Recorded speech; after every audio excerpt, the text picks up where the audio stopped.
Hello everybody, and thank you for joining. Thanks for those of you who are coming over from Candy's channel, or Linnea's channel. First thing that I want to do is, like, the main topic we're going to have, hey dangerous, the main topic that we're going to have is herbs. And what I've done is I've got my bed set up to put the tripod here and sit and do some Q&A with some of my favorite books that I can always refer back to. But before that, I wanted to show you, because I haven't shown you yet, all of my herbs, okay? So basically, I used to keep them all inside of this room. Tangerine's here! Everyone say hi to Tangerine, because I don't think she can stay on long. Yeah, and we hope that you're doing okay, Tangerine. Tangerine, her town is on, like, warning for the dam possibly breaking, so we've all been thinking about you, and we're glad that you're here. So I couldn't find the selfie stick. I was looking for the selfie stick, and I couldn't find it. But I do want to show you my herb cabinets and where they're at now. So they're not just everywhere anymore, like all here, all there. I couldn't find anything. I got to the point where I had too many items to keep track of, and I didn't have a greatest organizational system. So all of the things that kind of like have no other place are here. Up here there's like rusty nails, bullet shells, Florida water soaps, sage, all my different shells I have for sale, some things on my clothes rack that I dry up here that I don't want to put in the dehydrator for whatever reason. Back behind me here, you know, I don't have time to tell you all of the herbs, but we've got everything from valerian root to some red beet powder for magical ink dye, to turmeric powder for, you know, I have some dyeables here. This isn't like the final, but I just want to show you a chunk of my herbs. These are everything in the teeny tiny jars that don't really have any other place to go. Essential oils. Here are my stones and my honeys and my spices and things like that. And down here I've got more stones, more herbs.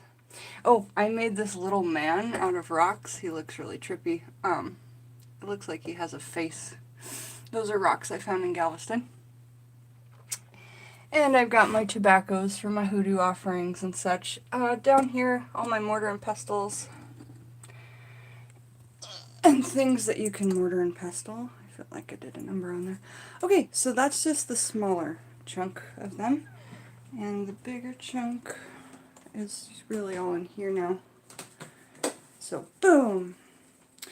We've got those jars there, and they're all in one single layer, so I can actually see what's there. The problem before, when I got them all in one bookshelf, was that I had no idea what was 5 layers back, and I hadn't made a system on, like, saying what it was. So I've just got herbs pretty much everywhere right now. And all of these are empty jars. We'll get off of the tripod and sit down. I just wanted to show you guys this before we talked herbs. Come on. A bunch of amber glass bottles, old vintage bottles. So this whole cabinet here is just bottles and jars that are cleaned and ready for me to use. This looks like a mess, but it is not.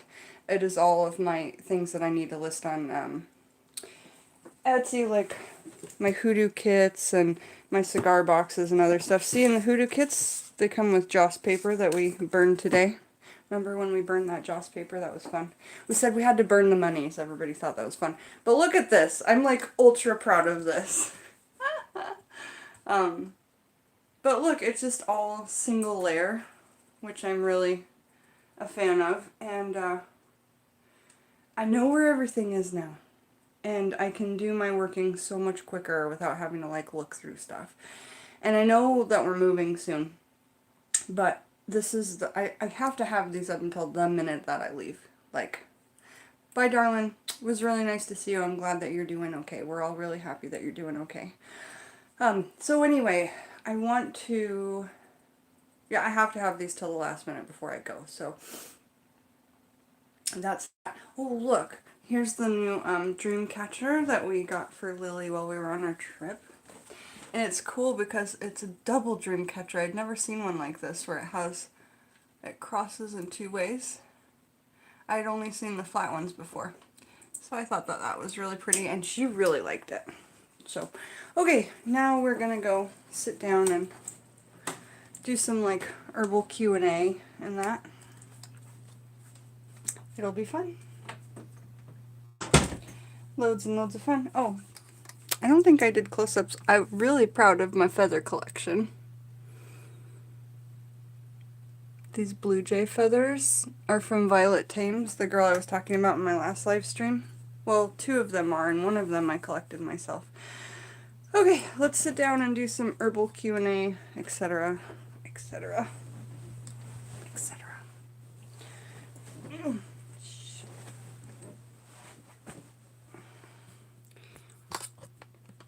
I think we're gonna have to go down a notch. How's everybody doing? This dress is extremely hot. Like, the fabric is heated. It's a heated fabric.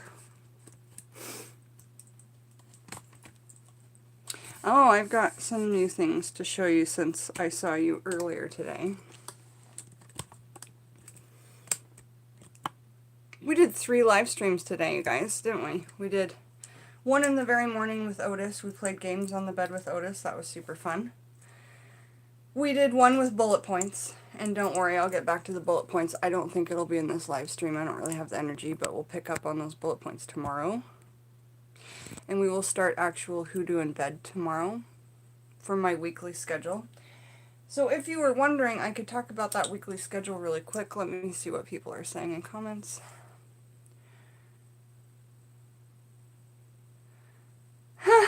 Pat, you're so funny. You have allergies though? Did you know that eating bee pollen, which I have over there on my shelf I got in California, eating bee pollen is really good for allergies. Is my Wi-Fi on? Yeah, it is. Why am I choppy? I can't live without these things, you guys. And I'm not even kidding because my friend's name is Tangerine. The tangerine flavor is my absolute favorite. So, I've got all my books here. I thought it would be fun to do some Q&A. I went to the other store and got bloody candles, so I'm hoping that those stay lit on my altar. I made an offering to Santa Muerte right before we came on. Feeling good. I had a nice long day nap. Doing local raw honey, it works great. Try and see if you can get in the local raw. That's exactly what you want to do. But try and see if you can get. I'm not a doctor. I have to say that. I'm not a naturopath. I'm not a doctor. I just read a lot of books, and I have a naturopath that takes care of me. The bee pollen. If you start eating that, it's supposed to hit allergies in the butt. And I also feel like that light's a little bit too bright. Maybe that's better. Yeah, Wiccan, I saw that you you honor, or you used to honor her as well, or still do. I'm not sure because I watch your old videos and your new videos together. But I guess I did say I would show you her altar. Let me show you real quick, even though we just sat down. You know, you should always ask, and you should always make sure you get a yes or no from the saint or god that you're working with, or goddess, on whether they want their altars shown or not. None of mine want their altars really shown. Bastet doesn't seem to mind if I show her offerings, but she doesn't want her altar shown. But she's, here's what I've got going for her at the moment. We have some hell notes that I placed out this evening. Some dried carnations from the first offering that I ever gave her. These are some other beautiful flowers. I pricked myself on these for her. These are the monkey puzzle tree. I have a candle that I've made for her with a skull, and I just put new wax on that all the time. These are two ones that I burned in the past that I like to keep. This is the one I've just lit here. This is the statue that I got at the market in Texas, and it's my first statue of her. I'm really excited. She's a smoker, so I've got a cigarette. I don't smoke cigarettes, but my neighbor leaves them over here sometimes. Cigarette, a match, and a beautiful lung stone that helps with breathing. I've given that to her as well. She loves apples, but for me on my altar, the green ones stay good for so much longer than the red, which to me makes me think that the green ones are amazing. And then back here, I've got a fresh glass of water for her and a little gargoyle. And yeah, that's her altar. It sits right there. And I did have this at it, but I've added some new things, so I've just moved that up above. But that is that. That is that. Okay, now we're back. So yeah, thank you. She is beautiful. Not something at all to fear, but I understand why a lot of people think that it's wonky that you are honoring the Saint of Death, you know. But I got a really lovely book that I'm going to be reading. I'm going to be talking about her. This is a dress, but thank you. Yes, it's a Mexican tarot card dress that I got in Houston at the flea market. Isn't it cool? It's a one size fits all, and it's really large, so I had to belt it. But yeah, it's a knee-length dress. Thank you. You can either put it up like this, I suppose. I don't like the way that that looks on me. But, and plus it's too hot. The fabric's really hot. Are they really tarot cards? Well, I mean, it's fabric, but yeah, they're the real Mexican tarot cards. I don't know the name of the Mexican tarot deck, but they are the real cards.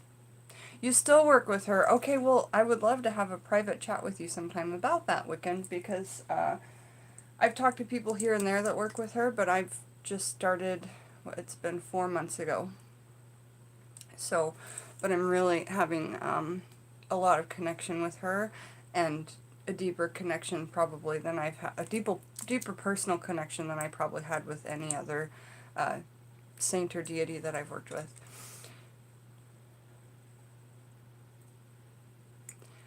Jen, could it be that she likes the red ones more so? No! When you put something on an altar, the things that go bad quickest are the things that the deities don't particularly like. The things that stay fresh the longest, that's how you know. Like, say, one day I offered her sugarcane, aloe vera, a green apple, and a red apple. Okay? All on the same exact day. Now, I'm not saying that these things all have the same shelf life out of the fridge or out of the grocery store or whatever. I'm not saying that at all. But one way that we can tell and about if our offerings are well received or ill received is if they spoil very quickly. That's one way to tell that they're not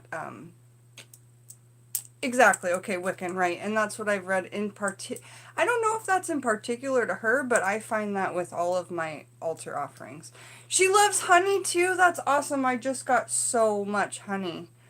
I'm going to be putting a jar of the honey that I've gotten up for her because that's amazing. I got honeycomb.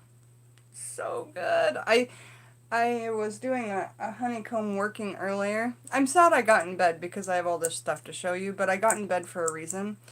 And it's so that I wouldn't get up and like ramble on, and you know, we would just keep it chill. Thanks for telling me that she loves honey. I read that she liked aloe. On my altar, she does not like aloe, but she loves green apples, she loves marijuana and tobacco, and I feel fine giving her those things because they're legal here and we grow them both. Joyce, you're here! Yay! I'm so happy. She says, for once, a late night live, and I'm not asleep. My stepdaughter and her hubby and I were working on my herb cabinets in Witchy Room this evening. That's so cool. Yeah, so we finally got to show you guys that. There's just so many things on there. I don't know how to explain where to start. Like, I need to get labels first thing, but I know when I look at the jar what's inside of it. but I feel like if I had some sort of system, it would be better. Anyway, this is where they're all going to sit, because they're in different shaped jars, so you can't just stack them on top of one another. They have to be in some sort of organization. So that, with my semi-obsessive compulsive organization that I like to keep, it's really difficult. But we're getting there. So if anybody has any Q&A, please bring it up now. For herbs. And I wanted to show you a little working that I was doing. You know, this is my troll working from before, but now I've put them in a jar. I've put the energy in a jar. So I've got that Under the Bridge Lurker, aka Troll Pez dispenser in there. I've got some passion fruits because these trolls need love, you guys. That's all they want. All they want is love and attention, really. And they're not getting it in their real, actual lives. And we have to help them. So I'm working on a song for trolls, and it's going to be empathetic and loving and a little bit embarrassing. But it's going to be something. Hey, Hennessy, how are you? So I've also got witch's burrs in there, or witch's balls in there for protection. And I've got some evil eye repelling chicken's feet that I've painted. So basically, this is my troll jar that I've got, just a little working kind of. And above that, I've got my tooth workings, which I've just added some beeswax to. When I was chewing up the honey, I knew that I would end up with a little beeswax ball when I was done. And so, I mean, most people know, like, I am ultra terrified of dentists, and so I do a lot of my own, like, natural care for my teeth. And so, especially witchcraft, including mojo bags that when I have tooth pain I put in my bra and keep there, including a baby tooth of mine from when I was little in this jar of my grandma's, including buzz buttons, which are better than Novocaine. If you're a person that Novocaine won't get you numb, these buzz buttons that we grow, and I only have 2 vials of these right now,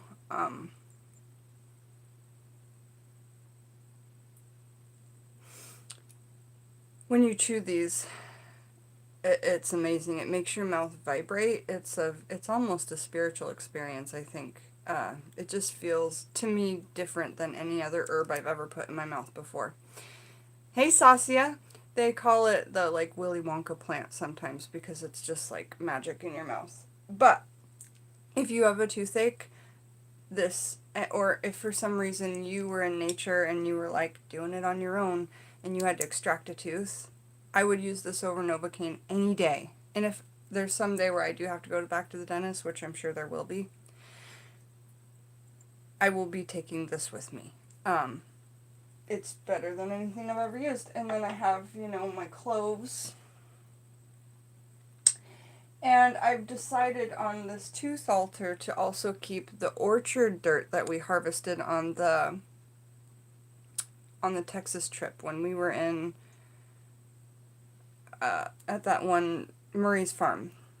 And I got the orchard dirt because the orchard to me represents new growth, plentiful flourishing. I want my teeth to have new growth and be flourishing. So that's why I put this orchard dirt up here with all these other herbs that kind of sit here by my bed for that tooth working. Now, when I was eating the honey with the beeswax and I was chewing it up, I was visualizing, okay, and I was setting my intention into this. So that set intention actually now sits with these things. And it's full of my saliva, which is the DNA of my mouth, right? And I chewed it over the particular areas, and I just kind of said this, you know, prayer or incantation on what I needed to get out of this. So that's something that you guys can do with beeswax, or that I do with beeswax. But I really do feel like it holds intention. So got that, and then I've also got a black and white candle set there just for whenever I need it, and it's to help with The black is for banishing the pain if I have an issue, and then the white is for light and pain-free and new growth. So, all right, now I saw a Rose of Jericho question, and we're here talking herbs. So, let me see what that said. Miss Cece said, I just got her a Rose of Jericho also. I added it today, and I'm going to recycle her water to the Rose of Jericho. Do you guys want to see my Rose of Jericho water? And we can talk about what it does. When she gets new, I'll purchase the spring water to the Rose of Jericho. So I, just in case you're wondering, I always use well water. And I've done up a few videos on my Rose of Jericho. I call her Gertrude. I'm looking at her right now. She's over on the shelf. She's all curled up. She's all curled up right now. I will be opening her on this new moon that's coming up a little less than 2 weeks, right? We just had a full moon, so a new moon will be about 2 weeks away.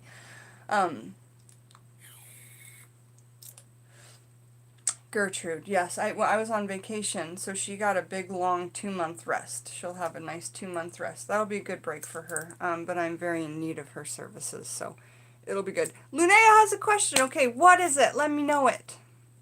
And if you guys have something you definitely want me to see, do like Linnea did and just put it in big caps so that I hopefully I see it. Joyce said I uncovered a whole bag of Rose of Jerichos today. There must have been 9 of them. What? And you don't remember buying them? That's amazing, Joyce. That's so, so cool. How lucky is that? Do you have 9 things? Well, first of all, are you going to be keeping them all? Do you have any ideas for dandelion seeds? Yes, I was just reading about the seeds in my book. And because somebody asked about the questions on your, okay, so yes, I do. I was just reading about it when I was watching your channel, Linnea.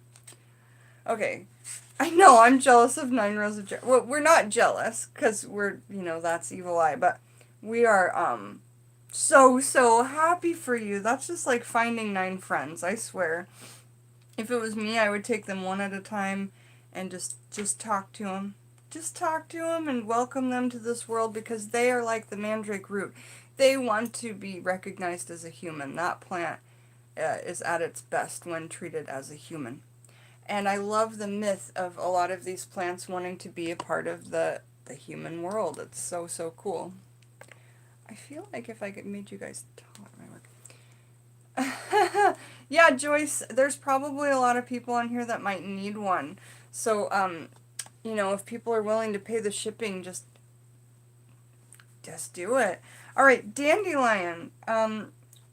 I want to read through this, and right now we're reading out of Scott Cunningham's Encyclopedia for Magical Herbs. I have my giant pile of all my favorite herbalism books. Not all of them.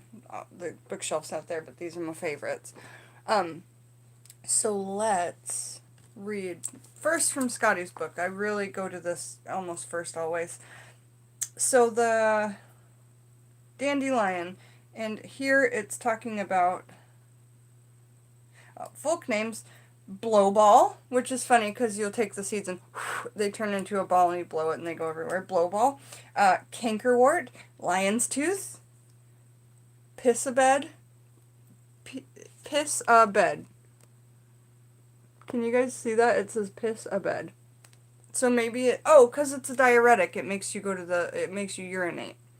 I forgot that dandelion was a diuretic. So it's actually nicknamed, or folk named, piss-a-bed. It's also folk named Priest's Crown, Puffball, Swine Snout, White Endive, and Wild Endive. Now, I've heard of Wild Endive lettuce, and I think that must be the dandelion leaves, just another name for dandelion leaves? Interesting. Dandelion leaves are great if you can choke them down. They're easier for me to eat raw or cooked than in a tea when it's in the hot because it turns so bitter. So, let's read more. Gender is masculine. The planet is Jupiter. The element is air. The deity is Hecate. Powers are divination, wishes, and calling spirits. Magical uses. To find out how long you will live, blow the seeds off the head of a dandelion. You will live as many years as there are seeds left on the head. Oh my gosh! Don't rely on that, but apparently that is a good one. Shoot. Don't blow too hard. Also, to tell the time, blow 3 times at the seed head. The number left is the hour. We'll have to try that out. The root, when dried, roasted, and ground like coffee, is used to make tea. This infusion will, and that's very, very bitter. This infusion will promote psychic powers. This same tea, streaming and placing bedside the bed, will call spirits. Oh, excuse me, steaming and placing by the bed at night. So making dandelion root tea and not drinking it, but putting it by your bed at night will call spirits. Next it says, to send a message to a loved one, blow at the seed head in his or her direction and visualize your message. I like the visualizing. Dandelion, buried in the northwest corner of the house, brings favorable winds. So, you know, you're not going to be able to go to a nursery and buy dandelions, at least in the United States, I don't think. You can, of course, get seeds, but they grow so prevalently as a weed and a pest here. I love that scene in Alice in Wonderland when she's like, she's just a weed or something, and it's like, oh, but weeds are so beautiful. Weeds are my life, you know, weeds are the things that I use in my daily stuff, you know, these just wild whatevers. So there is one other new book that I have that I want to look into that I've never actually used on an herbalism video because I got so caught up after I got new books. It's the Hearth Witch's Compendium, and I believe the word compendium means like you need nothing else. This is all you need, or everything is all inclusive, something like that. Somebody looked up the word compendium for me, and I appreciate that. So let's talk about dandelions.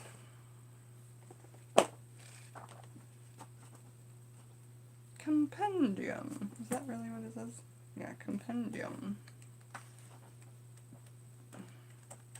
Oh, dandelion. I love the show Orange is the New Black, and I love that Crazy Eyes calls Piper Dandelion. So, yeah, I have real feelings about fictional characters. It's a problem of mine, but it's okay. I embrace it, so. Dandelion. I don't think so, Dandelion. Oh, boy. Oh, got it. It shows up on a jillion places. Where's the main page? See, this is why I do these videos with a bunch of side research. So, we'll be looking forward to a dandelion video. It shows up about 20 times in this book, apparently. I know that at some point, when I familiarize myself with this book, I'll know right where to go for the main bulk of information, which I'm guessing it would have, but I don't know. There's everything in this book from, like, recipes on jams and oatmeals and stouts and sweetmeats and Yule pudding and, you know, a bunch of stuff. But I thought it was going to be more of something like this by a different author. But, yeah, this is Anna Franklin. We'll see. I'll get used to that book and we'll figure it out. So,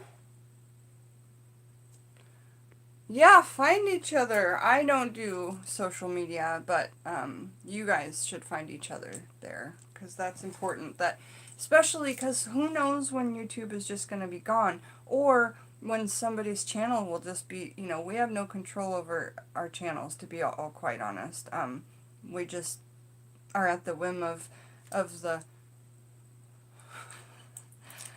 master, so whatever. Oh, compendium. Learn to pronounce collection of concise... Wait. Collection of concise but detailed information about particular subject, especially in a book or other publication. Thank you, Miss Cece. I super appreciate that. So, you know, I am uber thankful to YouTube for letting me have this free avenue of building a family and making friends, because I'll never be able to show my gratitude for that enough. So I just wanted to say, for all the crap we talk about YouTube, because it's hard to be here, you know, let's just be grateful that it is a place that we can be together and be family. Yes, yes, yes. Okay, so any other herbs that we want to look up, or we could just chit chat. Uh, we could do anything really. So I'm going to be doing, I won't be lighting these for the camera, but I am going to be lighting these for some morning meditations and stuff, because I really do like to have candlelight super close to me. I sleep with it, you know, it's not good to sleep with lights on. You're supposed to sleep in the dark to like do the best for yourself and your body and your circadian rhythm and your inner clock and all of that. But at the same time, it honestly makes me feel so comforted to have candlelight with me at night. I wake up and I feel like I'm protected when I do wake up and open my eyes or whatever. I feel like I'm protected. I feel like I'm warm, but not temperature-wise. Oh, you have a question above, Trisha. Let me check on that. Thank you. Trisha. There we go. Are there any herbs in particular that you would use for Samhain? Are you on the other hemisphere? Because we're about to have Beltane. Are you about to have Samhain? And yeah, absolutely. Samhain herbs. I mean, the herbs that you... It's funny to think this, you know. When we read about the Samhain herbs, they all tend to, you go, those are all herbs that we use in Thanksgiving cooking. Isn't that funny? Because Samhain came long before Thanksgiving. So just remember that, you know, think of what traditions came first and think of how interesting that is. But I can look up in my book some different Samhain herbs, absolutely. So let's go to what we love and trust the most, Mr. Cunningham, and just look up Samhain and see if we can find anything in here. But so it's going to be like the clove, the allspice, the cardamom, the... what else do we use in Thanksgiving cooking? Cinnamon, star anise, all those really autumny, something you would find like in an autumn potpourri. That's really going to be a good amount of the herbs that you would use during that time. Let's see here. What book would have talks about Samhain? Let's check here and see if Scotty suggests some Samhain herbs, and I'm guessing that he will. I have books just on Sabbats, so I can certainly look them up for you in another book. So let's see if she said anything about... Yes, nearly Samhain for you. So over in the... You know how it's almost Beltane for us here in the US and Canada and that? Well, over in the UK, they're about to have... They have Beltane when we have Samhain. We have Samhain when they have Beltane. So here we go. Joyce says, Samhain. Sage, cinnamon, cloves, pumpkin seeds, any of the warm and sweet spices. Thank you, Joyce. That's great help. And again, pumpkin seeds, aka pepitas. That's definitely on my magical shelf. They're when they're raw, and any time you can use raw ingredients over cooked ingredients, it's gonna hold the most magical intention, or the most magical qualities. Because when you cook something, the color leaves, right? Well, also the stamina and a bit of the power leaves too, in my opinion. That's how I feel about it intuitively. So if you feel like a boiled cashew or a boiled peanut is the same as a raw peanut, then use it. But it's all about how you feel. I love Samhain, but I actually love Beltane more. And you know, people know that that's my favorite and been asking if I'm going to do videos. I'm probably not. I'm probably going to spend most of my time just doing... You know, we'll talk about it. We'll go live and we'll talk about it. But I do a lot in private these days, working-wise. And it's just the way I feel at the moment. You know, like I feel like this needs to be private. I need to honor that for myself. Pumpkins are good for workings. Oh, yes, they are. And let's, if you guys want to talk about pumpkins, we sure could. We could talk about them in 2 books that I know it comes a bunch in. Pumpkins, pumpkins. Oh, 3 books. Pumpkins, pumpkins, pumpkins. Who was asking about this earlier? I found it. Who was asking me about this natural depression stuff in my live stream earlier today? Does anyone remember? Well, this is the little book, and it helps immensely. Again, I'm not a doctor. I'm not a naturopath. I just am a person who reads a lot and shares that information.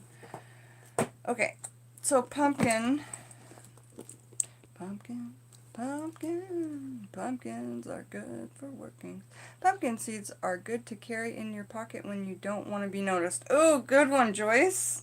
See, it's funny because we'll always, like, if we've been working with something for a long time or reading about it for a long time, we'll hold on to little bits of information, but not all the information. And it's awesome that Joyce remembers that when she thinks of pumpkin. Or maybe she just read it, I don't know, but I feel that it's something she just remembered off the top of her head. I could be wrong.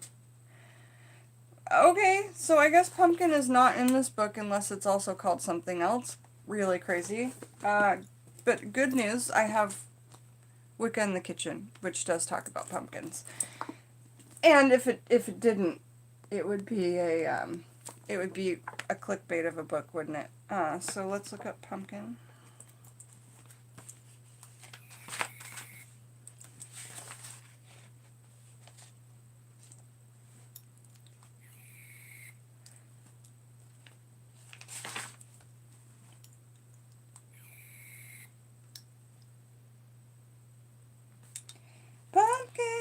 Pumpkin. Where is it? Is there another name for pumpkin and it's just like nobody's ever told? Oh, I found it. Alright. 72.92. Is that going to be it? That's on 92. Found it. Alright. Oh, are we having a cheers? I'm not drinking alcohol, but I will take a big drink of my tangerine. Come back here. Oy. Okay. Sorry for the wiggles. I need to get a piece of plywood to put on my bed so it doesn't wiggle. Cheers. I'm going to down it because I'm really thirsty, and then we'll have to get another one.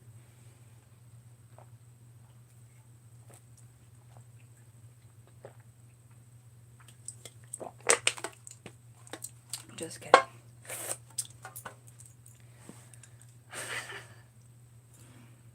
I'm not drinking Tang. I'm drinking Tangerine LaCroix or LaCroix. How do you pronounce this? I wish I could hear you guys. It would be so cool if we could hear each other in these live streams. It wouldn't just my voice over and over. Okay, pumpkin. And there's going to be a lot to find in these books on pumpkin. So, and I think it's good we do talk about that because it is Samhain for the part of the hemisphere that it's the morning on Saturday right now. Isn't it Saturday morning in the UK? I know you were joking, Pat. I was joking too. Water opening third eye. Very, very nice. Excuse me. Okay, pumpkin. In this book, it falls on a few places, but on page 92 is where it gives its real description. And pumpkin is called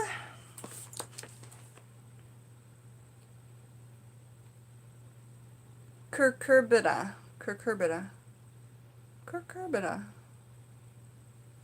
And the planet is the moon, and that makes sense because it's a big sphere, a big bright orange, and the moon can be reds and oranges, can't it?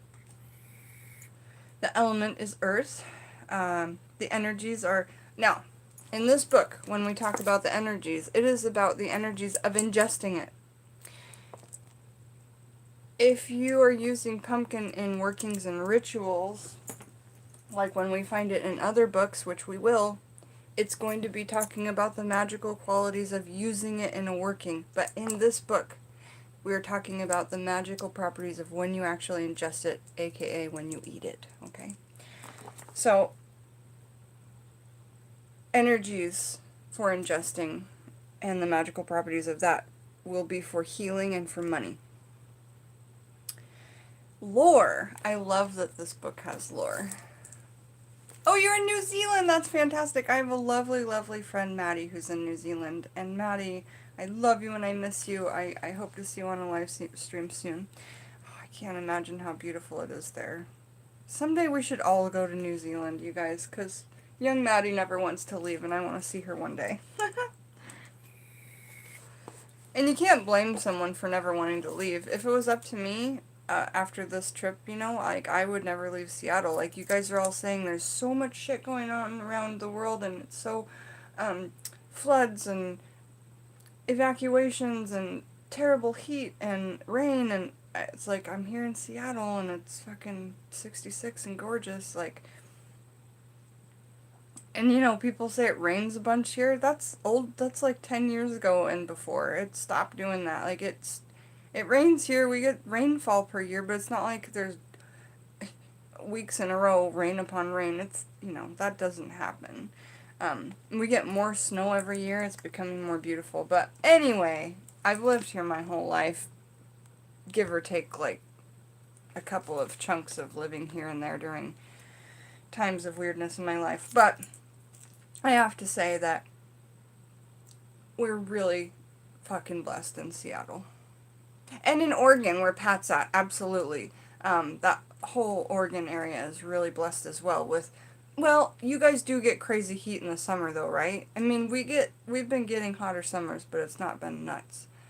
In Bend, Oregon, where one of my aunties live, it's so hot, but it's not humid. I'd take that any day over what I've gonna have. So I will be an indoor witch, you know. I'll probably be going out only at nighttime or early in the morning when we get to Texas. I'll be awake during the day and doing workings, but it's like I don't do humidity. I can't frickin' do it. So, you know, but I guess everywhere has air conditioning in Texas, so you need the humidity or you'll turn into a raisin. It was good for my pain, I have to say. It was good for my pain because when I got home, my muscles got tighter and everything, and I realized that right away. But other than that, it was hard for me to breathe. It gave me anxiety. It made me have bad dreams at nighttime because I felt like I couldn't breathe at nighttime. All right, so we get back to the pumpkin. The lovely thing about this book is that it has lore, and I love lore in general. So lore, according to early American lore, if half a pumpkin is left exposed in the kitchen, negative energies will arrive to spoil the cooking. The pumpkins carved with faces and lit with candles on the last day of October in the United States, or the similarly prepared turnips carried by children in the UK. Never knew that. They would make turnips into jack-o'-lanterns. So, turnips. Where did I go? So, right.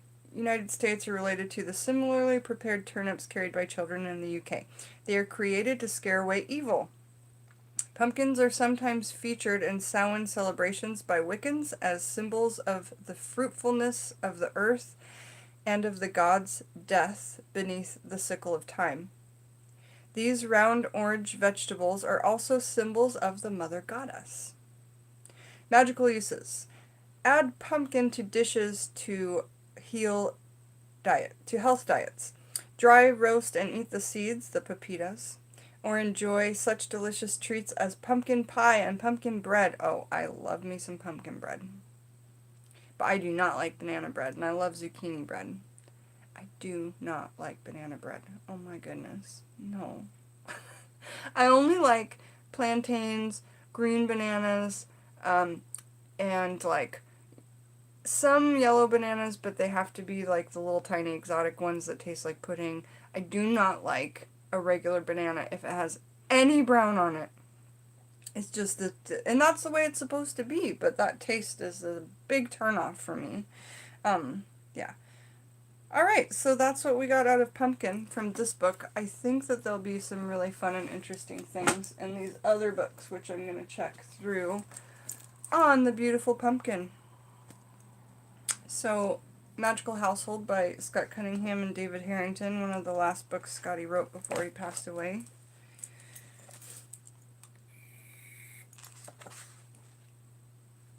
No pumpkin? Really? Okay. Well, there's nothing in there on it. That's alright. Magical Herbalism will probably have something, also by Scott Cunningham. Pumpkin. Pumpkin.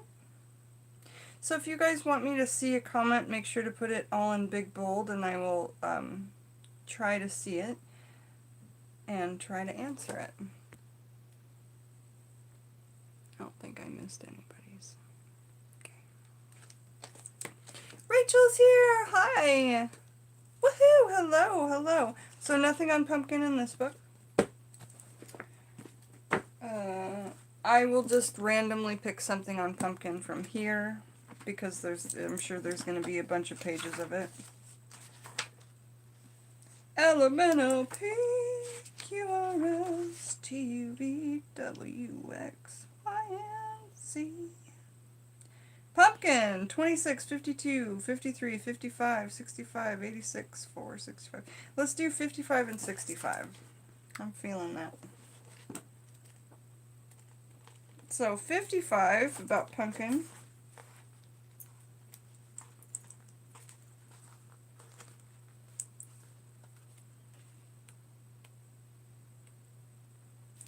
Gives us a pumpkin pie recipe.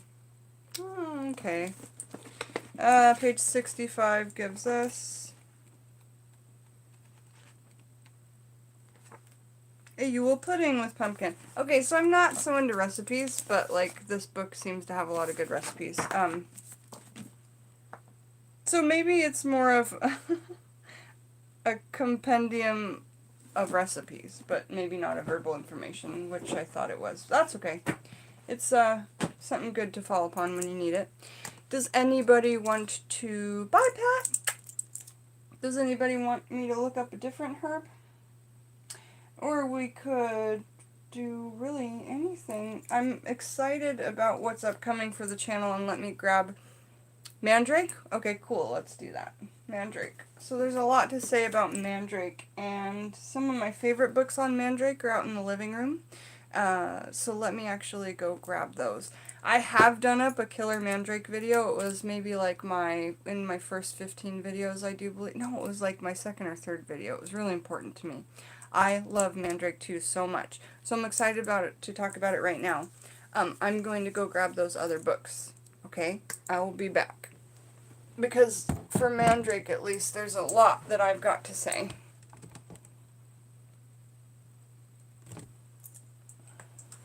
And I also need another bevy, so give me just a minute and I'll be back.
Okay.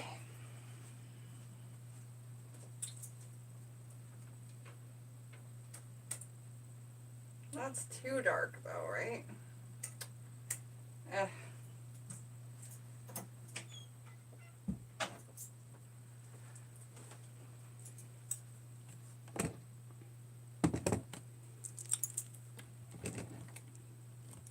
It's really difficult to do stuff in bed, so I'm going to put the tripod in bed and then sit at my desk. Because it wiggles and it's like a big jiggle wiggle. So let's just have a seat.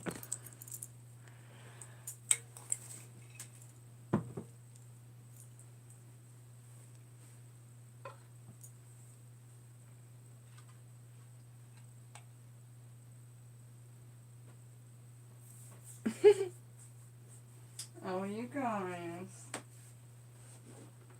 You're much too kind. Oh, Christ.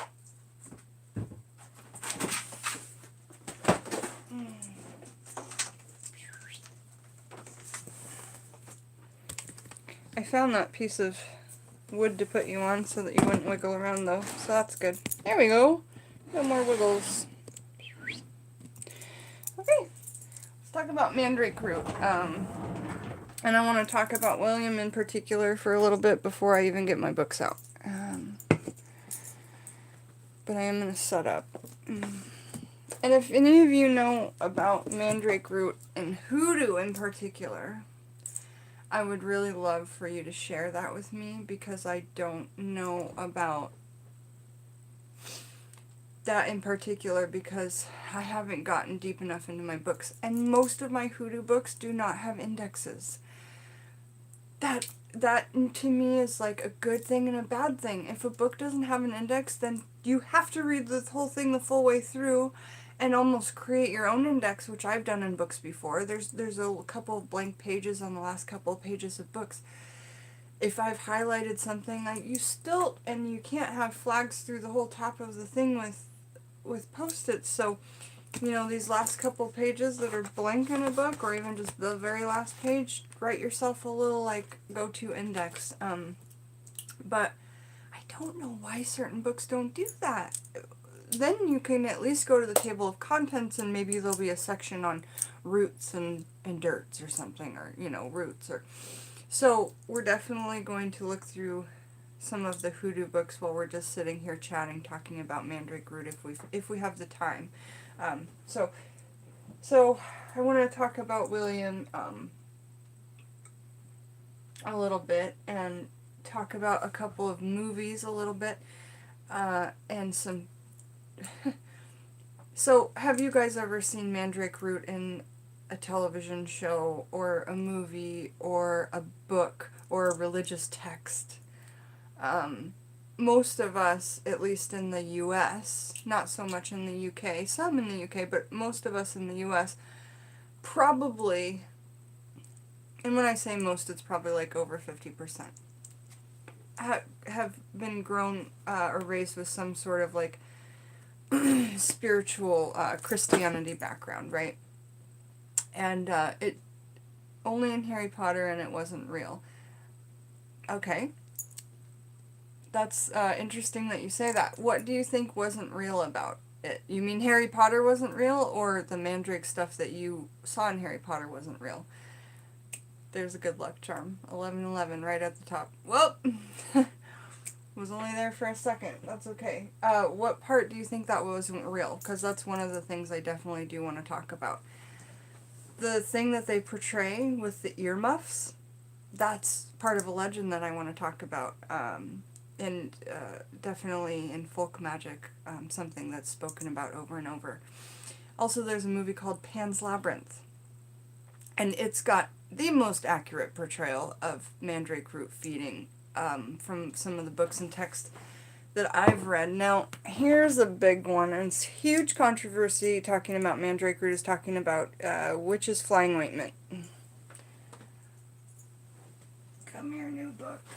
Where's that new book that I got? Witch's ointment. Where is it? Just saw it.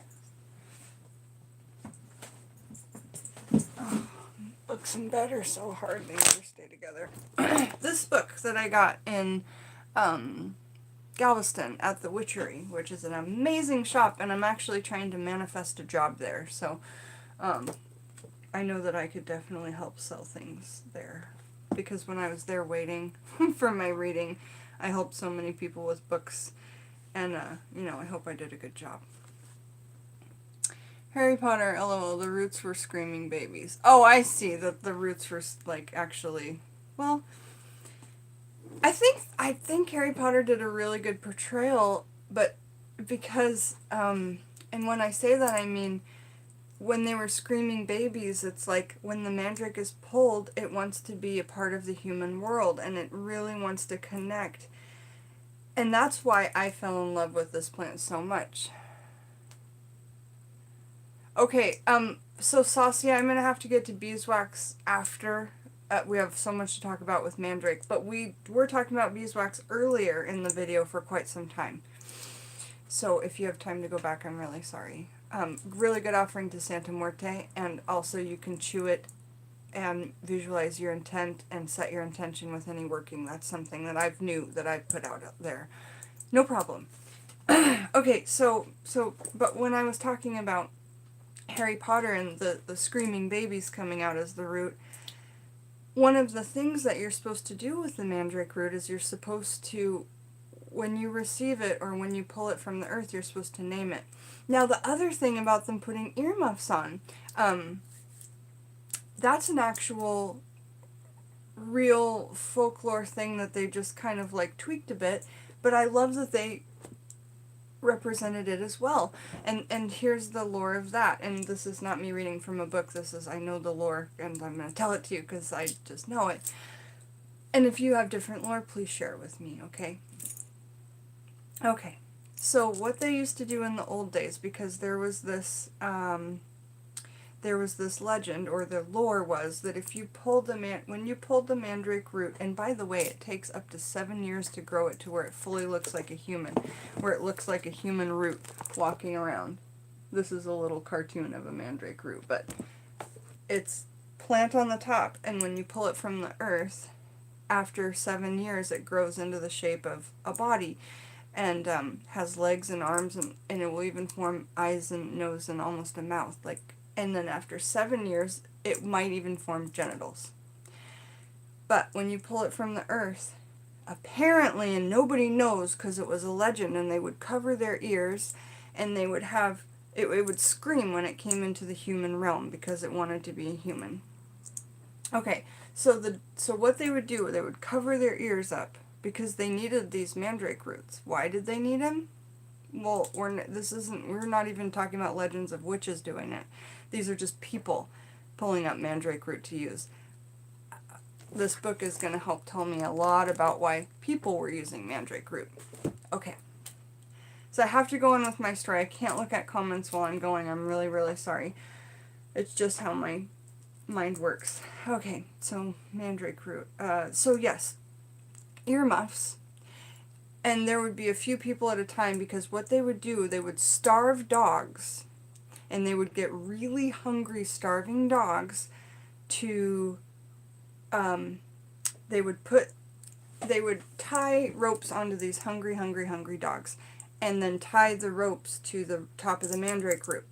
Because the Mandrake root is big once it's 7 years old, so you have to like pull this root out of the ground.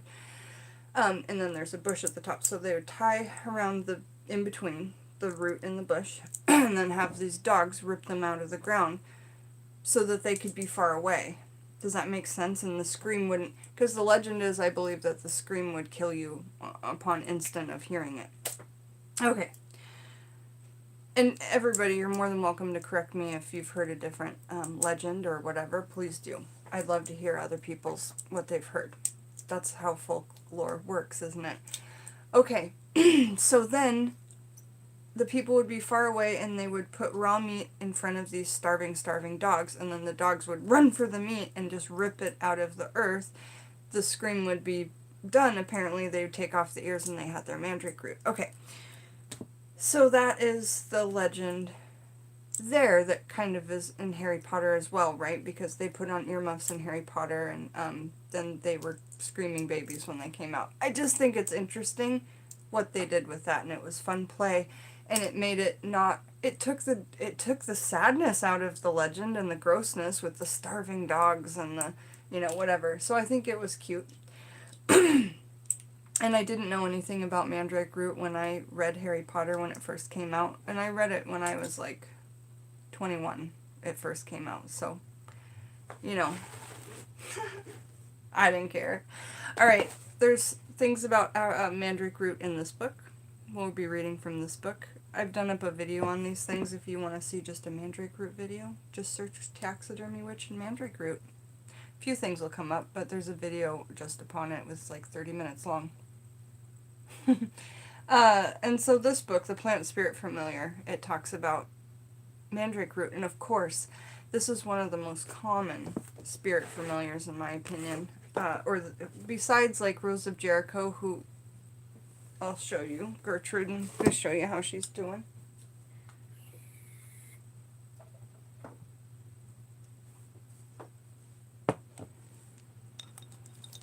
I gave her a new stone when I got home. I gave her a piece of this lungstone. This blue lungstone that I got as a gift from Nina Bobina. And she's holding a citrine stone and a quartz crystal. They're both points. And lots of pennies, copper pennies from before 1982. And then this is the cup I put her into drainer. Let me show you. Oh, we can't get off topic, but we can't get off topic. Anyway, that's the Rose of Jericho, which is another one that to me is one of the best plant spirit familiars. Okay, so I haven't yet looked for mandrake root in the witch's ointment, but I know that it's going to be in here.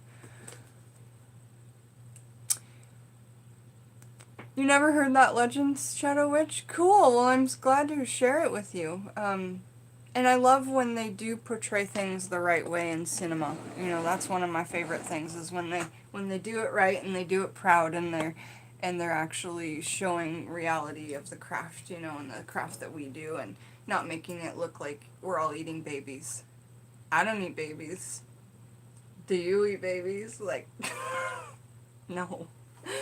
So anyway, I just recently watched Hocus Pocus this last Halloween for the first time. I'm like, they're eating children. They're eating children. Like, that's what all people my age are going to think witches do, is like eat children. But no. I mean, I don't.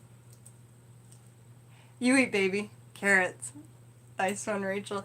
How do you come up with their names? Oh, well, Trisha, you're just supposed to honestly use your best intuition, close your eyes, and just, I use the first name that comes to me, and then when that name comes to me, I take the plant and I re-ask, and then I meditate on it. And the next morning, if I feel like really good about that in my meditations, then I go ahead with the name. Sometimes when I find like dolls and mannequins, I'll know the name right away. But that has to do with me being really, really tight with my clairaudience and my clairsentience. William is amazing. Linnea, did I share any of him with you? I think that I did. They eat some odd things in China. Yeah. A lot of the Asian countries do. Even in just my Japanese years working at the Japanese restaurants, the people that were from Japan that formed this restaurant that I worked at, we had some pretty wild things, like fish head soup, and that was often, it's really good for your skin. Eating fish eyeballs is really, really good for a woman's, like, facial skin. So, I partake in things like eating shrimp tails and, doing, like, the whole fried shrimp head, because they eat that because it's also really good for their complexion. These women know what's up, and they look good for a long time. Off track, we're talking about William, but anyway.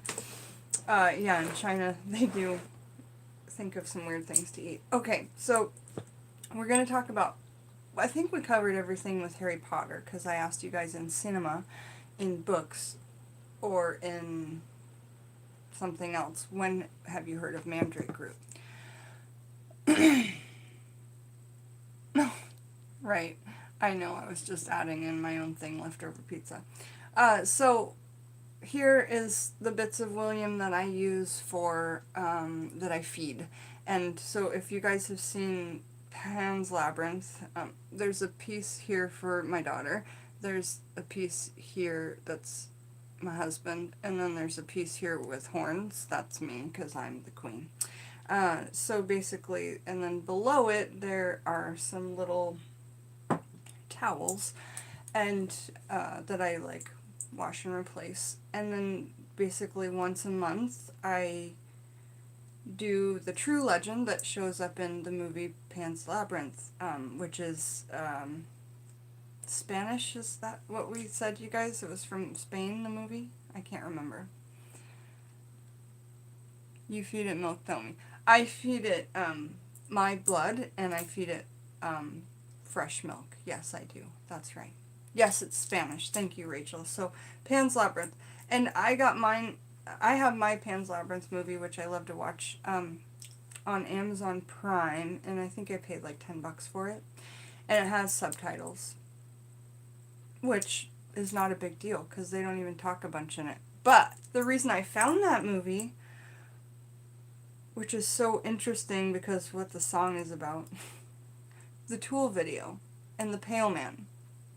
You know, the 46 and 2 video by Tool, and the Pale Man, and she's down there with the fairies, and there's a bunch of food, and there's this weird creature at the table with no eyes. And he's just sitting there not moving. She's like, what? And the fairies are telling her, just don't eat anything, go in the box, yeah. But she's starving. And so she gets the thing she needs to get, and then she has a grape on the way out, and the fairies are like, it's so cute in the videos, the fairies are like, no, no, no, and then they go, ah, they do this after she eats a grape, and then, of course, that activates the Pale Man, which is so eerie and good and lovely, to me. So he takes the eyeballs off the plate, because he just has a plate with eyeballs on it, isn't that weird? And takes them and plugs them into his hands. And then goes, yeah. So creepy. It's so good. But the video 46 and 2, the lyrics are based upon... So look up, please, because I can't go on a Tool rant right now. Look up, or YouTube, Tool 46 and 2 with lyrics.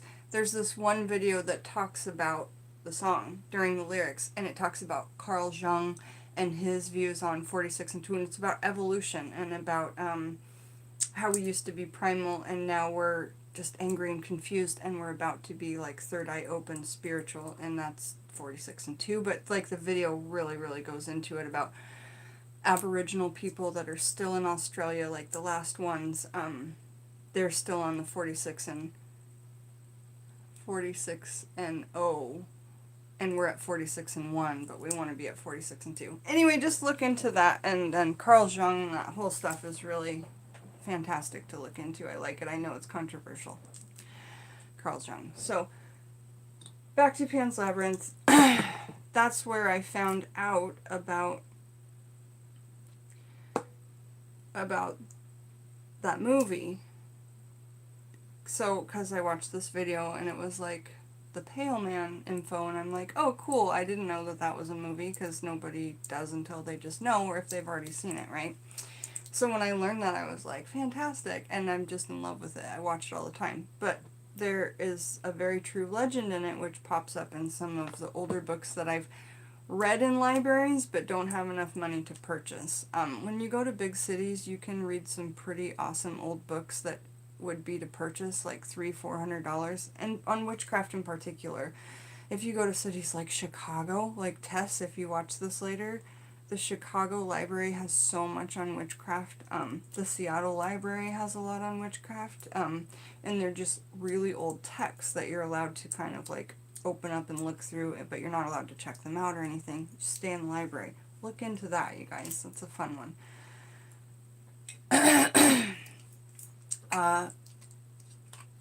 Found the legend of what I do here is where I, you know, you can keep, when you're ill, you put it under the bed and you feed it blood and milk. Well, I feed it blood and milk once a month, but when I'm ill, I will do bloodletting for it. The once a month is just the once a month, you know, moon blood and milk.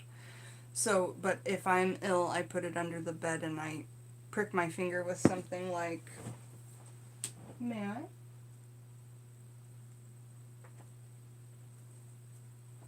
With something like this. These monkey puzzle trees, I told you can use it as a lancet, or you can just use a regular lancet that's like, it's my choice to do it with nature, but I would suggest, to be the cleanest, to use a real diabetes lancet if you were to ever do bloodletting. But just know that you should never hurt yourself for magic unless you feel it's okay in your heart. Like, if you don't feel it's like good in your heart and you're like, I don't want to do this, don't do it. I've never ever felt like that with it. And I don't always talk about it a lot because I don't want my channel to turn into this, like, that's all we talk about or whatever. But anyway, I will do bloodletting if I'm ill over this. And that's feeding it, right? So monthly just as an offering to it. And then when I'm ill because I need the help, right? And that goes back to any offerings. We don't want to be that friend who asks for stuff but never gives.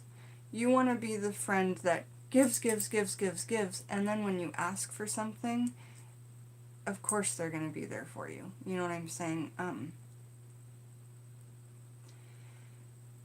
But I would say one of the coolest parts about spending time with altars and deities and saints and santas is listening and really trying to sit there and just meditate with no music and maybe just sit there and be doing a working just in all quiet and just at below this altar. See, I have this desk to work at. I'll just flip my chair like this and just like do a working and she's there.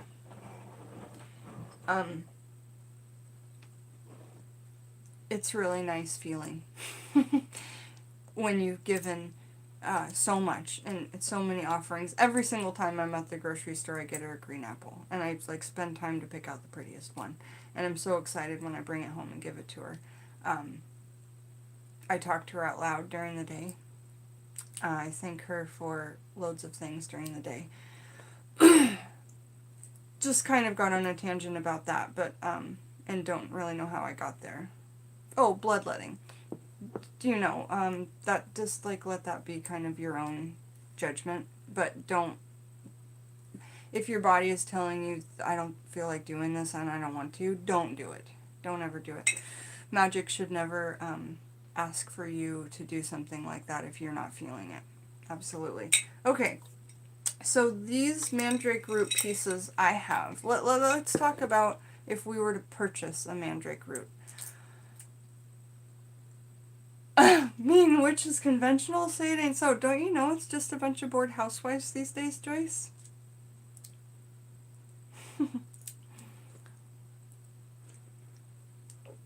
Cheers, AB. Okay, so that is something that I don't show a ton on this, and I just wanted to show you. Yes, I still use the glass head. Thanks for asking. He's right here.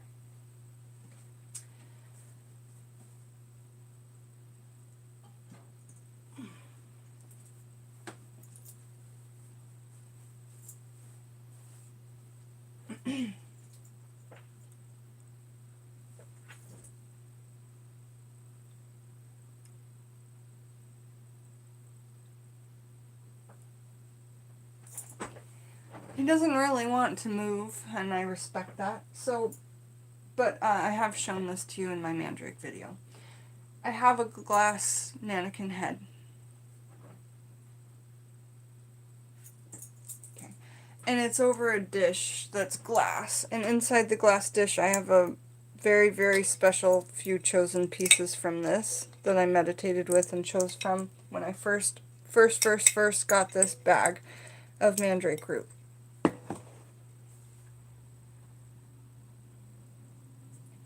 So, as mandrakes want to become human into this human world, I thought what better thing to do than take a few special pieces and put them in that glass human head.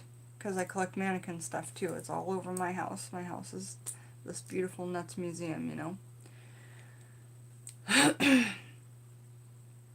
So why not do that, right? And I've had amazing, amazing response. There's very, very clairaudient connection there.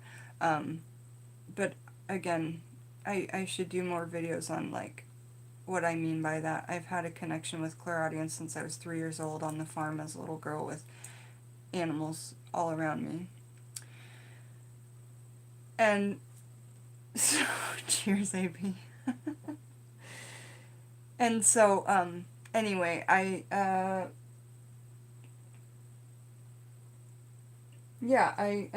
put his offerings kind of on the top of this hat. This is my granddad's hat. I couldn't tell you why I felt the need to mesh the two together. I don't understand the things that I do half the time, but I go with them. I note them in my book of shadows. If they work out well, I keep them. If they don't, I change them. If something energetically wise changes in the room, it's probably from something new I've brought in, you know. Cleansing is so, so important, especially when you're buying things that are old and vintage and used and just thrifted and whatnot, I would say. But I want to talk about this mandrake root and the size of it, because we talked a lot about mandrake root being this big root that looks like a person.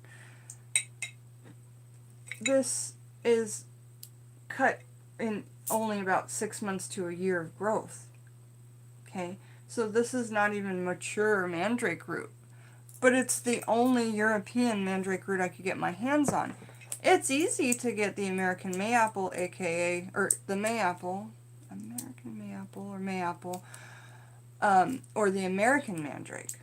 That's all pretty easy. It took me a long time to find that source, and, oh god, like 4 or 5 months of emails and research. But you can go on eBay and get big, full mandrake roots, $300 or $400. And one day I'm going, well, in Texas we're going to try and grow them, but one day I'll try and buy one from eBay, because I want one before 7 years after I figure out how I do it.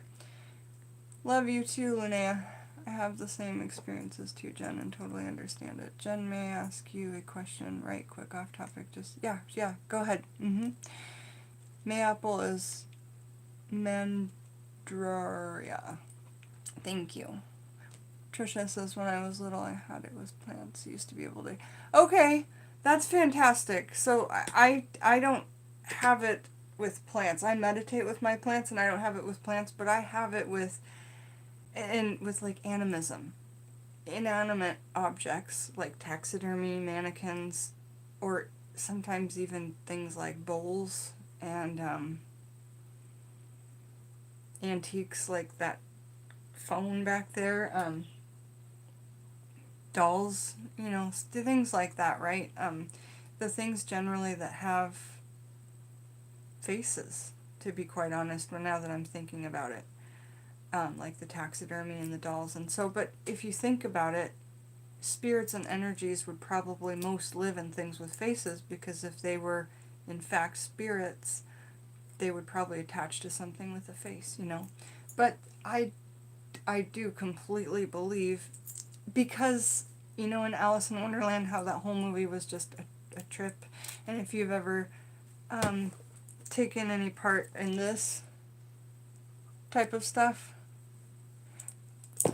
I have heard plants then speaking loud and clear. Loud and clear.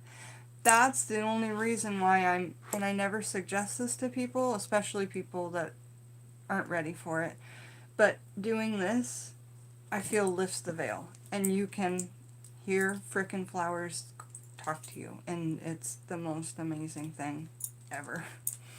And, you know, it was a little off topic, but let's see what the other off topic is, and we can change the subject. If I made you a BOS, would you like that? I would like it, but I don't know if I would, I've never used one. And what's the difference between a BOS and a, because I have this briefcase that I keep, like, all my papers in, and I just, like, take notes and put them on pages. I would like anything that you made me.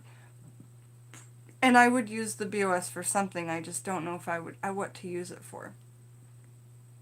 I would definitely want something like that. That's so kind, of course. Joyce. Well, hell. Look, Joyce, I'm keeping this in my window. I just love it. Get out of here! Get out of here, troll. So cool. Okay, cool. I'll figure out what to use it for, and I probably should use one. Are you leaving, Joyce? Okay, bye. Love you. Tangerine. I miss Roman biscotti. So you can go on to eBay, and you can get a big old mandrake root for like $400. Or a nice size one that's like 3 or 4 years old that doesn't, you know, really have a face formed for like $150. Now, there's also a legend that's one of my favorites, and is the reason I used to keep William out in the living room on the hearth area. If you keep a mandrake root that you feed blood and milk on your hearth, it will bring good luck to the home, and it will protect your home. Like, protect your home. You might almost not need a lot more indoor protection than that. But of course your outdoor protections, you know, are different. But, and I really would like a big old real mandrake root just to sit on my hearth in the house that I purchased in Texas in the next, probably, I don't know, year or two is my guess. We're going to start out by renting a house. You need to do what, Linnea? You need to do the, you need to do the mandrake root growing, or the get a root. Yeah. I'm really trying to save money for the next 2 years. I probably won't be buying anything unless it's like candles to restock and stuff like that. But one day when I can afford it, I really want to have one. But for now, I never, ever, ever, ever want to run out of this. And I used to have 2 full jars. The amount, like, I was able to get 1 full pound, and I think I paid, $150 for a pound. Plus shipping from Europe. And, yeah, I never want to run out of this, and I never, ever, ever want to run out of this, because that's William. If I get another mandrake root or another bag of that, it's going to have another name.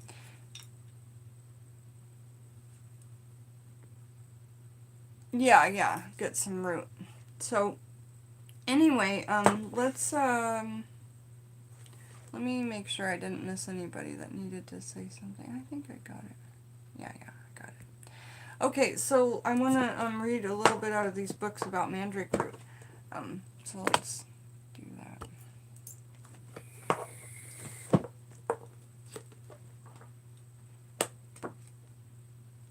Do you guys want to read about mandrake root from the Plant Spirit Familiar first, or from the Aphrodisiacs?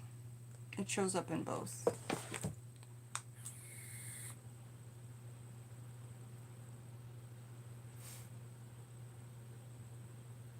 Familiars, okay. So, this is by Christopher Penczak. I quite like this book. I've never ever been sad that I've gotten it. And I found a lot of stuff in here I wouldn't have expected to find. So, Mandrake.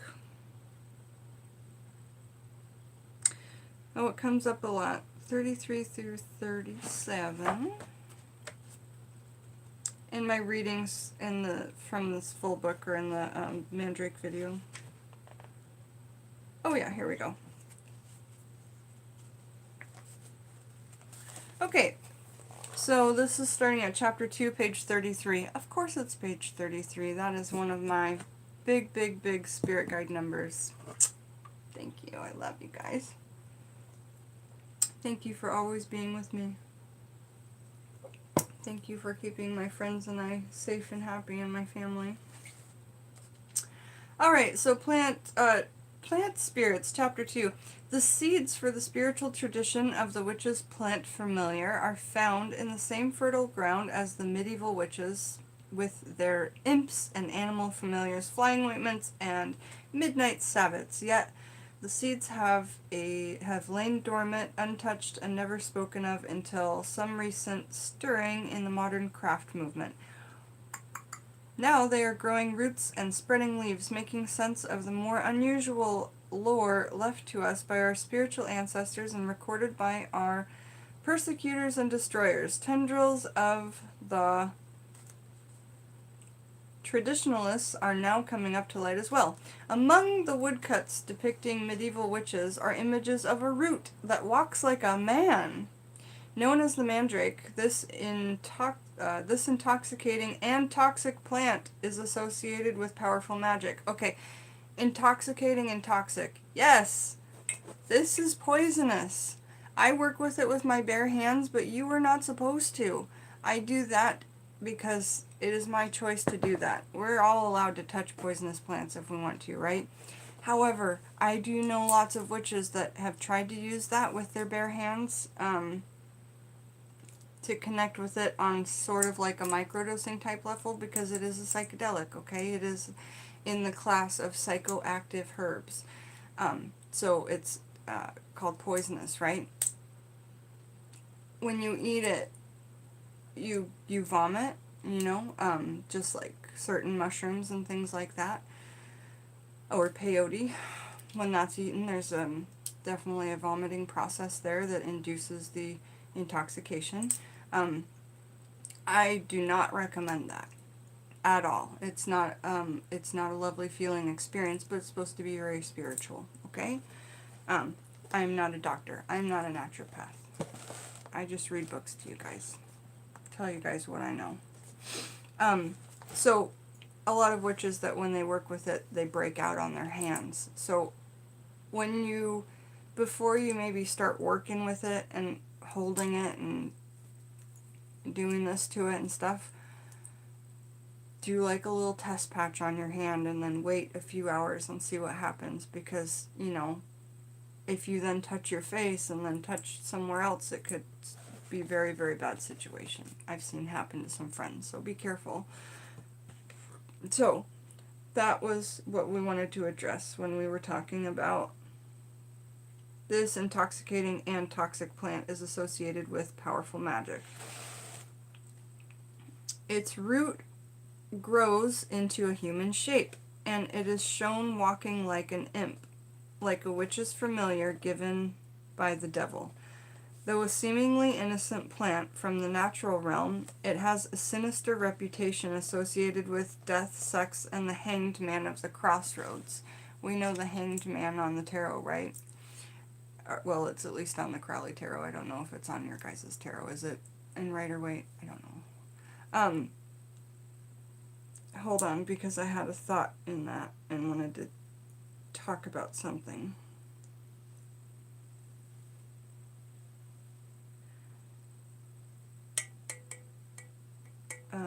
What was it I wanted to say? Jennifer, reel it in. I don't know. I thought of it while I was reading. I'm sorry. Okay, so it says, sinister reputation associated with death, sex, and the hanged man of the crossroads. When dug up, it is said to emit a scream so deadly to kill anyone who heard it. So there's the Harry Potter earmuff thing. Or so the legend says. Those who sought its power would tie a dog to a root and place a meat just outside the dog's reach. The animals tugging would uproot the mandrake and either kill the dog, or being an animal associated with witchcraft, the dog would be somehow immune to its deadly shriek. There you go. The dog didn't die, and we know the legend is true even though we covered up our ears. The dog must be a witch's familiar and it's immune. I mean, this is the kind of stuff that people came up with. But why were those people digging up the mandrake root? I wanted to say, yes, poor doggy, exactly. That's why I feel like Harry Potter did a good job by not putting that part of the legend in, but they covered the other bits pretty well.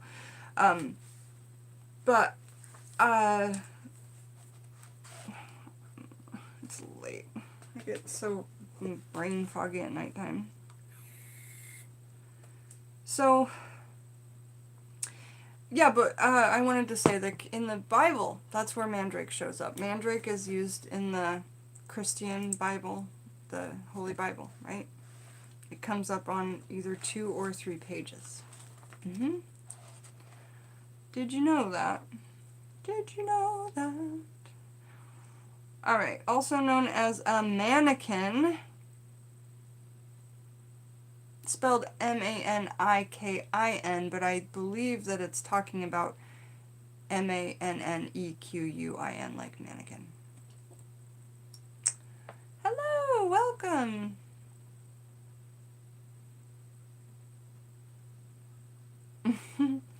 Beauty therapy is good, yes, we need that. Okay, so the mandrake was also known as a mannequin. Was believed to be able to move on its own and do the bidding of the witch who owned it, protect the home, gaining secrets and healing. Altogether, it sounds quite similar to the witch's animal familiar once from these dark times. So, working with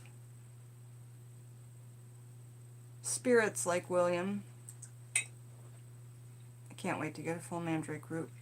But I love William, and I am so glad to have found that pound when I did, because it really boosted my magic immensely, and my confidence. So here's a little picture of a mandrake familiar that he's just kind of drawn up.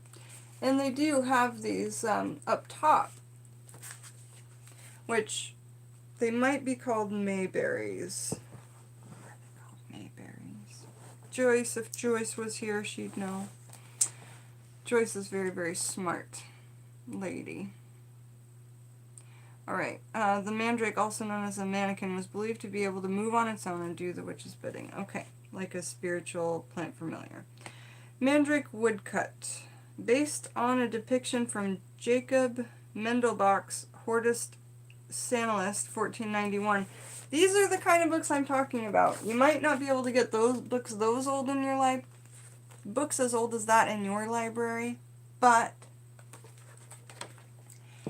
go to your big city's local library and just straight up just say, I want to see your oldest books on witchcraft. I've heard that there's like archives that I can look at. What's somebody gonna go, oh my god, it's a witch? No, they're gonna be like, people do research for papers all the time. People write books, right? Like, you know, and if you want to say, yeah, I'm a witch, do it, but like, you don't have to, and somebody's not just going to necessarily assume that. Anyway, it's not like your cousin's going to be at the library and then tell everyone at Easter. I don't know. The mandrake was not the only plant attributed with spiritual powers. Many such plants are associated with the witch. Interestingly enough, there is a list of familiars with plant names from the 16th and 17th century witchcraft trials depicted in Jacob Grimm's Teutonic mythology. They include oregano, daisy, parsley, rue, elder. Grimm makes comparisons to Shakespeare's elves and fairies, doodaloo. I think that, Yeah, so that's the Mandrake bit in this book, which I like a lot. There's actually more places where they talk about Mandrake, but that's the main bulk I wanted to read to you, because it did cover some of those things that we talked about in cinema. And now we're on to the Aphrodisiacs book, The Magical and Ritual Use of Aphrodisiacs by Richard Allen Miller. And it's got some pretty occult imagery, especially the checkered floor. Do you guys know a lot about conspiracy and symbolism and stuff like that? Because I do. I just don't like to talk about it on my channel a ton. I don't know why I brought it up. Alright, Mandrake. This is a depiction of a female Mandrake.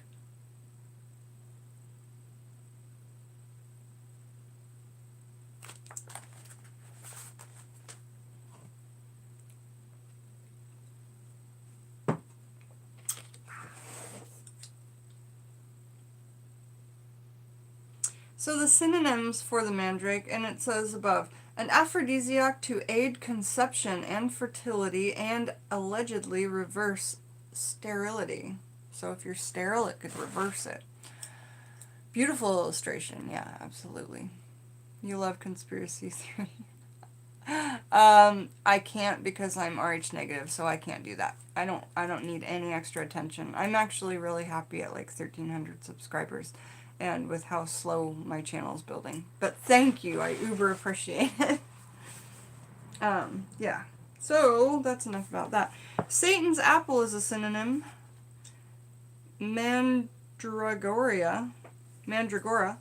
love apple, circles plant, and duodenum is also a synonym.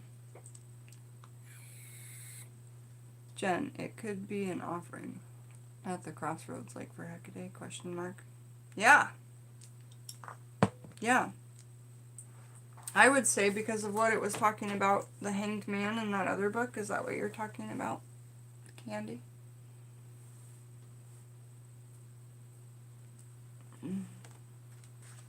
But you know what? There's a lot of good channels to watch out there. Just make sure that it comes up on your feed a lot, and really look into the Disney ones, the Shirley Temple ones, the Baby Burlesque, the Pizzagate, especially the one that involved the Hampstead kids in the UK, the Pizzagate thing, the 6 or 12 hours. I've watched all of it, and I know what I believe on that. Alright. Geographical location, native to southern Europe, especially around the Mediterranean regions of Greece and Rome.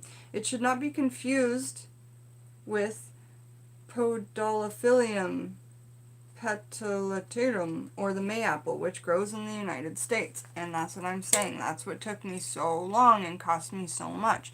You can get a bag of mayapple on Amazon for $60. You can get a pound of it.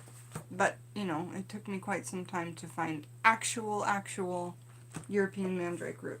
So, habitat, uncultivated fields and stony wastelands. It can be cultivated in gardens if given warm situation. Texas. It does not survive severe winters. Texas. So it sounds like I, probably won't have any problem. Uncultivated, unless the salt might be an issue from being close to the water. So, but I don't think we're going to be, like, right on the water no matter where we're at. But, like, if you guys were on the salt water, that could really hinder your plant growing, just so you know. At that point, just do your urban gardening or put it in tents. Okay? Botanical description. It has a large brown root like a parsnip, running 3 to 4 feet into the ground. The root is thick and is frequently forked with 2 legs. It has a short stem topped with ovate leaves. Its fruit consists of fleshy berries with an orange color. A species of mandrake, Mandragora autumnalis, flowers in the winter on the islands of Rhodes with beautiful mauve and mauve-white blossoms. The fruit, The golden red love apple ripens in May. Now, here's another bit of cinema, which is awesome. Do you guys remember Snow White? Disney movie? Disney movie? Yeah. 33. 33 degrees of masonry.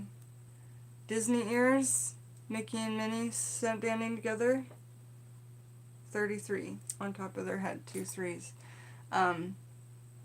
Walt Disney was a 33-degree Freemason. So now let's talk about in the 30s, he made a movie called Fantasia, and it's got Mickey Mouse in a wizard's hat, and he's calling plants out of the woods. Look into those Disney conspiracy theories. Look deep into those Disney conspiracy theories. Disney also just bought a YouTube family. That made me sad. Okay, so the Mayapple shows up in Snow White. The Wicked Witch gives her an apple that puts her to sleep, right? Doesn't that happen at one point in the movie? I need to rewatch the movie. But that is the apple from the Mandrake. And that is why it is called Mannequin. Or wait, was it Snow White? I did say Snow White, right?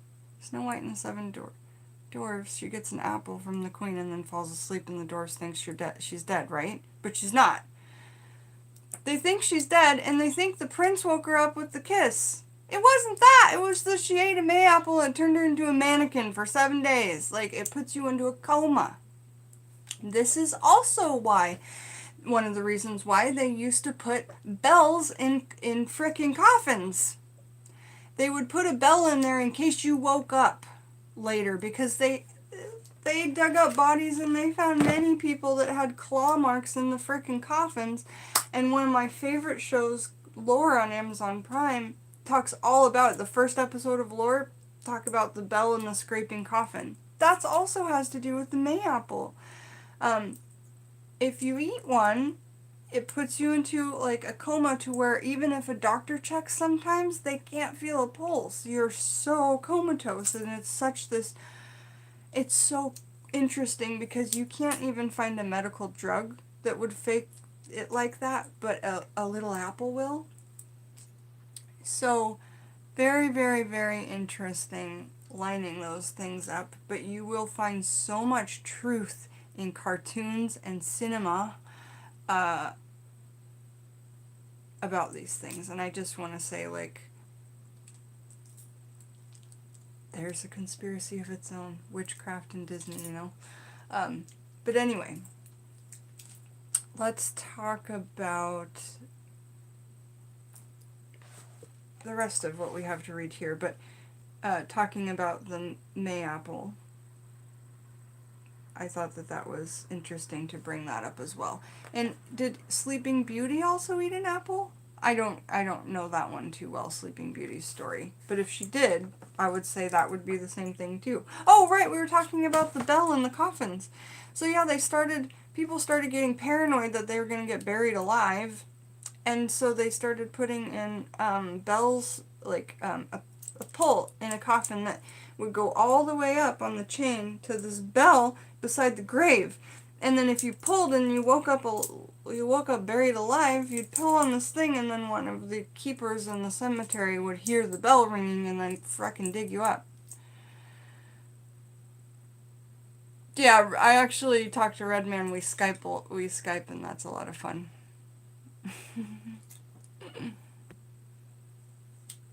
Right. So, no, it was a prick from a poison needle. Oh, good. You know what? That's interesting. I should try and figure out through my herb books what that could be. You know, because it's probably something. And I'll try and watch that movie, Sleeping Beauty, the original, like, Disney from the 30s or 40s. It was one of the earlier ones, too, Sleeping Beauty. The Bible quotes in here, too. History. The best known of all aphrodisiacs of the ancient world was the Mandrake Mandragorona, the purple-flowered tuber with roots that often resembled the human body. The earliest reflection of the belief in the value of mandrake as an aphrodisiac and as an aid to conception in the biblical passage. Here's the biblical passage. I'm going to read it. And we're quoting, "And Reuben went in the days of wheat harvest, and found mandrakes in the field, and brought them unto his mother Leah. Then Rachel said to Leah, Give me, I pray thee, on my son's mandrakes. And she said unto her, It is a small matter that thou hast taken my husband, and wouldst thou take away my son's mandrakes also? And Rachel said, Therefore he shall lie with thee tonight for thy son's mandrakes. And Jacob came out of the field in the evening, and Leah went out to meet him and said, Thou must come unto me, for surely I have hired thee with my son's mandrakes. And he lay with her that night." So mandrakes were actually exchanged for sex, it sounds like, in the Bible. And then it says, "And God hearkened unto Leah, and she received and bore Jacob the 5th son." So after a mandrake exchange for a sexual encounter, Leah conceived and bore Jacob the 5th son. And that's Genesis 30:14 through 17. Okay, so I think that that's super interesting, that it shows up from the Bible as well. And there is only one more reference to the mandrake in the Old Testament. Shit, you guys, this is the Old Testament. So, do you know what the Old Testament is? I mean, but this is coming up in the Old Testament. So the Jewish version of the Bible, if I'm not incorrect on that, King James version, the Catholic version, and the other Christian versions were the New Testament. We're reading from the Old Testament. There is only one more reference to the mandrake in the Old Testament. It's in the Song of Solomon, and it's 7:13. And we quote, "The mandrakes give a smell, and at our gates are all manner of pleasant fruits, new and old, which I have laid up for thee, O my beloved." And that's it. The Hebrew word duodenum has been translated in the Song of Solomon as mandrake. Duodenum is an opiate. Laudanum is an opiate. Duodenum.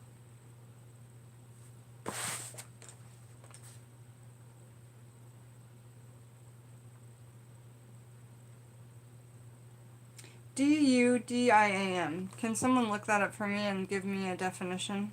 D-U-D-I-A-M. Dudaim. Dudaim? Dudaim? The word dudaim indicates a fruit with a sweet and agreeable odor much in demand by the male sex. Oh, never mind, I just figured it out. The word is probably derived from dudum, or pleasure of love, and has been translated as apples. It was also valued in ancient Greece and Rome for its narcotic properties and was used as a surgical anesthetic. So, the fact that it made people turn into coma, they were using it for a surgical anesthetic. With mandrake and dudaim. That's interesting. A fable originated sometime in the 2nd century Rome that warns that whoever pulled a mandrake out of the ground would suffer the dire consequences of the deed. The demon who inhabited the root would be aroused, and the sound of its piercing shrieks of agony would be so horrible that they would kill the harvester on the spot. The ritual goes on to say that if one drew 3 circles around the plant, with the tip of a willow wand,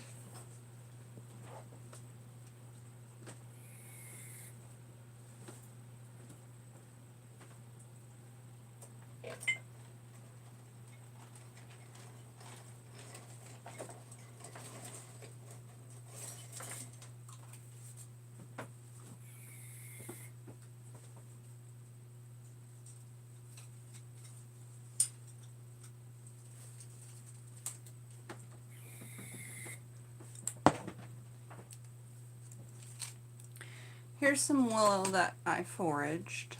that you could make a willow wand to do this with. I mean, I'm just saying. Some beautiful willow. And then here's the willow that I make my stars of creation out of, and that I get at the pet store. Anyway, you could just take a piece of this and draw a big old circle. 3 circles, right? Where are we? 3 circles. I'm getting tired. We're gonna have to go after this chapter. The demon who inhabited the root would be aroused. Oh, wait.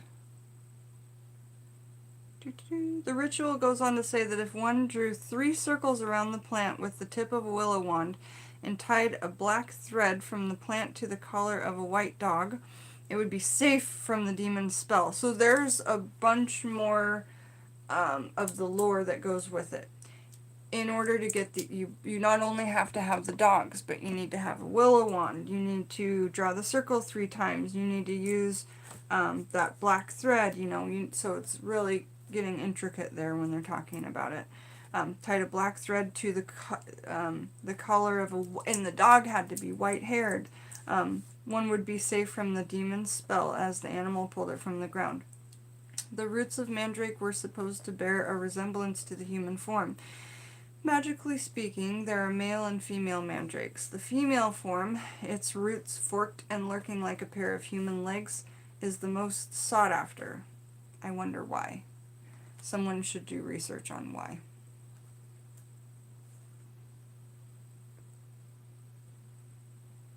So the book says Dudam and the way that I also spelled it. It says both ways. Oh, it's Hebrew for mandrake. Thank you, guys.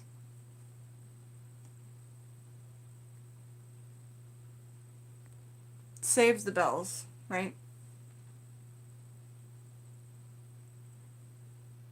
I thought it said something else. Never mind. The male, on the other hand, has a single root.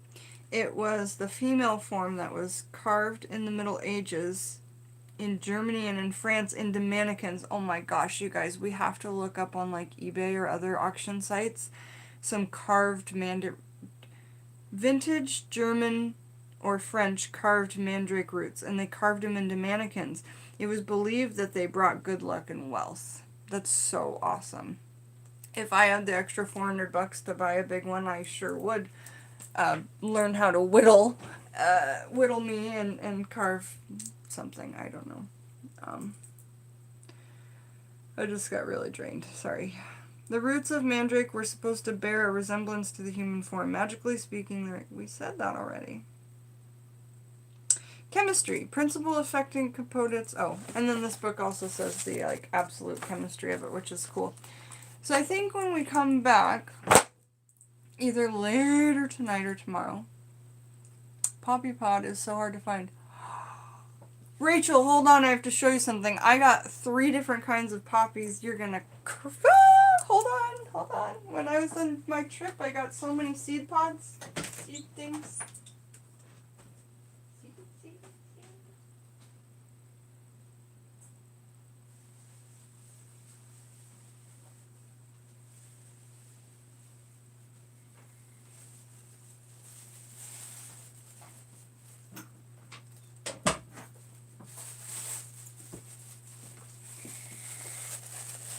Yeah. You're gonna flip. These ones are Lauren's Grape. It says a jaw-dropping plum-colored poppy with violet centers. This one. Okay. And then I also got a bunch of rattles. So many rattles. These are what we want. The poppy rattles. Now these grow up into that picture like this. Oh, where is it? In his book.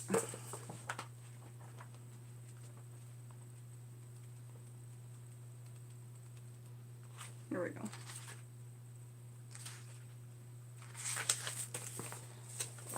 They grow into these, you know? And so, I have the picture book in here? Let me try and find the poppy rattle. Because this is what I got him from. But I got a bunch of packets of these, so if you want to purchase one from me, let me know. We're going to be growing them to also sell the rattles. And I'm going to be making some exorcism rattles for addiction out of them. I'm really, really, really excited about that. I kind of created an idea when I was at the seed store. Oh, here we are. Poppy rattle. See? But there's the poppy rattle. So they'll grow big and have a rattle on the top. Some of them grow like this. Some grow like this. You know, here's your Alice in Wonderland. But yeah, we've got a bunch of different types here. Because they, if you're working with anybody for opiate addiction, and you need workings, please let me know. Because that's, like, my main creative focus is magic for opiate addiction. And I also got some poppies called Jimmy's Purple Haze. And here in Seattle, Jimi Hendrix is from here. So, and he was a negative as well. I also got these Hopi red dyes.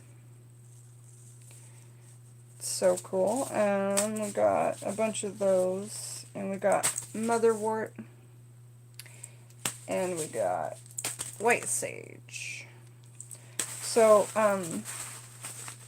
and also tobacco and skullcap that came in these radical seed pack cards.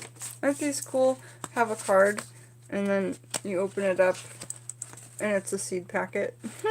And also, these are their business cards. The seed packet cards. There was a poppy one. They had a bunch of different cards. So, anyway, if you want information on more like poppy rattle stuff or addiction magic or anything like that, find me at Skype Taxidermy Witch. Or Etsy at Juckshy Lady. Linnea, can you type Juckshy Lady into the comments, please? As I cannot do it. Can white sage be grown in an England climate? I'll find out for you, but I think it can because a British climate of the UK is a lot like our climate in Seattle. A lot like it. Thank you. So my Etsy's there. Linnea just typed it as Juckshy Lady. And I'm packing up for the night. I had a lovely time chatting with you guys.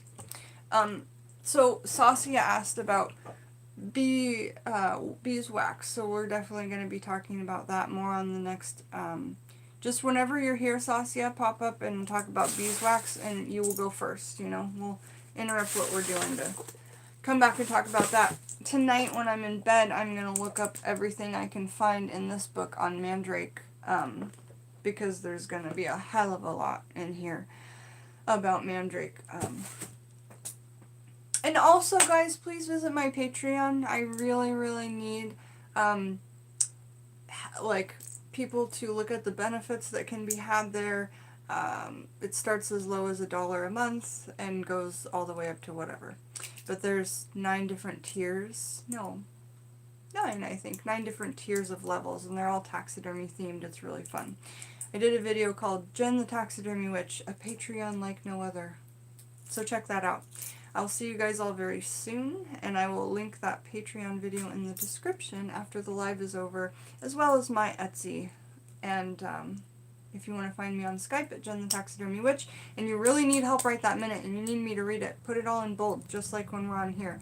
If you need me to read something, just type it all in bold. You're not yelling at that point, you're just saying, Jen, this is so, so important. I love you so much, too! So nice to see you guys, and yay, we were on for 2 hours. That was uber fun. Alright, get your willow sticks, get your mandrake, make some wands. If you need poppies, just let me know. And I'll talk to you guys soon. Lots and lots of love.